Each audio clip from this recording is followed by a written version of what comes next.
Welcome to the Emotional Endurance Movement, where we chit chat about how we're staying regulated in a very dysregulating world. Come along with us as we deal with life's messiness. I'm Lori Sharp Page. And I'm Crimson MacDonald. And this week we're talking about work from home is a thing. It has been a thing. And it's been interesting to watch the pendulum really swing back and forth multiple times.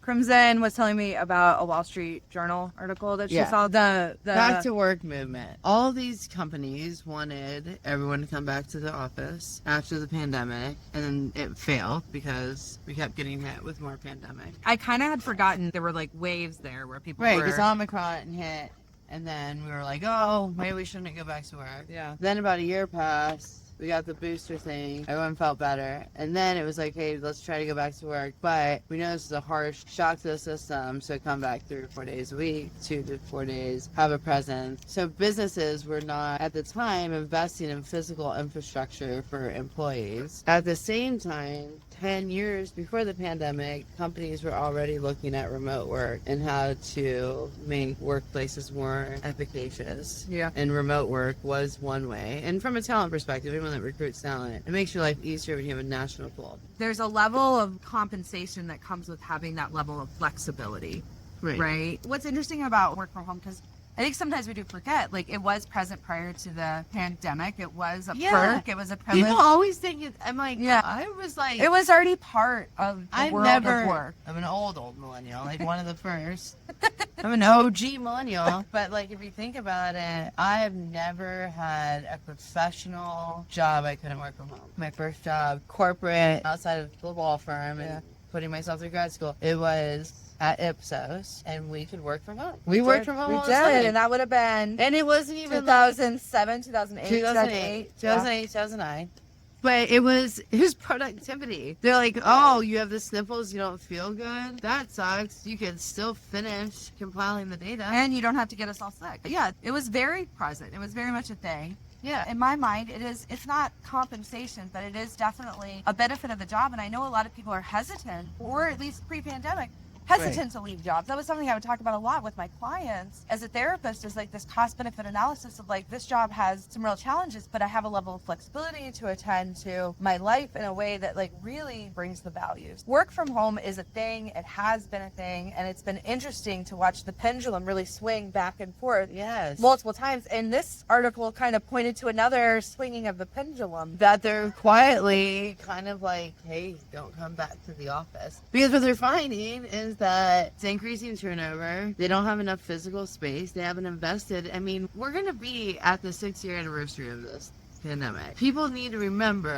including me, like it takes a decade to make plans that involve physical buildings. Like if you're a business, you want to expand your physical operations, you have to get like architects and stuff and like plan and buy land. And so basically no one has any room for all of us to go back to the office. All the white collars can't go back to the office. And they can't say anything about this because then the forces that will be in political offices will say, but you're supposed to go back to the office. Well, it's interesting because the reason why it was so fascinating that you brought this up this morning is because what I have been seeing in the news is so much, and hearing so much of all these companies being like, return to work 5 days a week, 9 to 5, no exceptions, no flexibility, you know, kind of like the most extreme version. And I also have seen articles suggesting that part of this was a way to kind of thin out their workforce. I think so. It makes perfect business sense. I'm not saying that it's ethical or how we should be running our businesses, but I can see the business case for that. Well, it's in business 101, natural attrition. You want natural attrition versus laying people off. So it's interesting to hear, like, yeah, you're right. What did you say, like, for Amazon, for each cubicle they have like 6 people?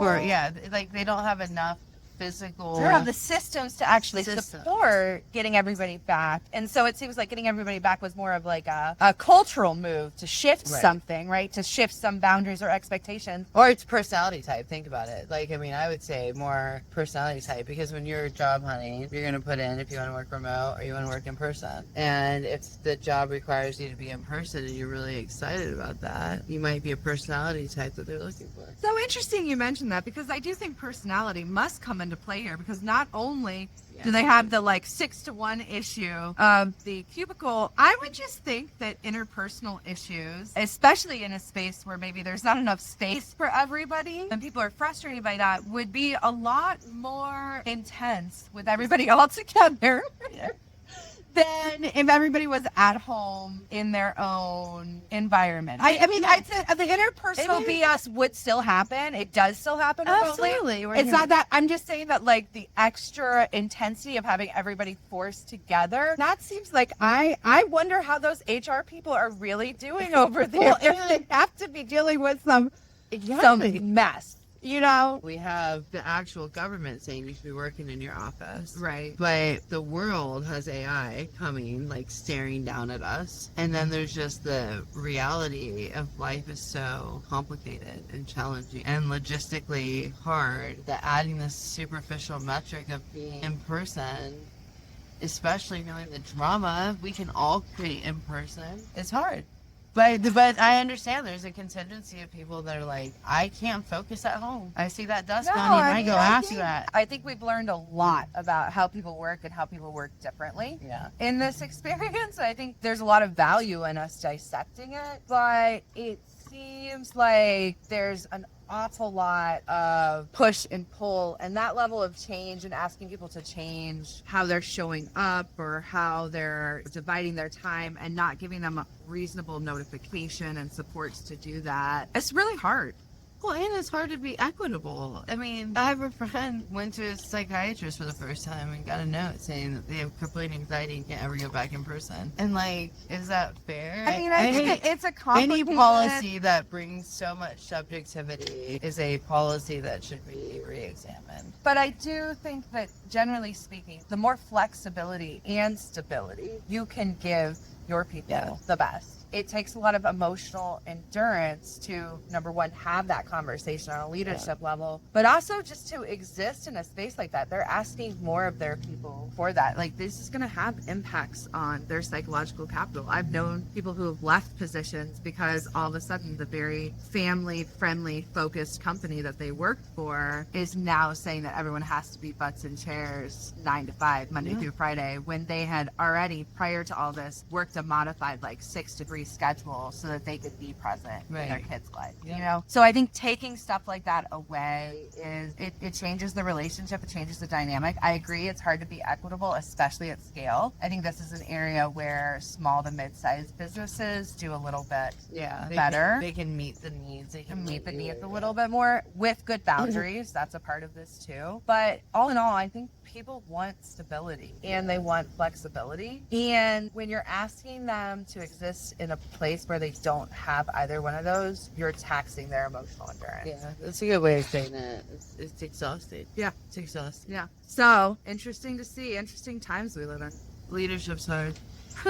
Can't please everyone. Want to win the ultimate emotional endurance toolkit? Sign up for our newsletter before November 30th to enter.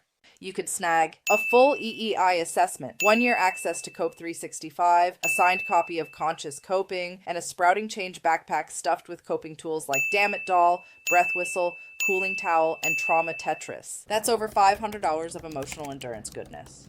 Sign up now at sproutingchange.com/join us and start coping smarter.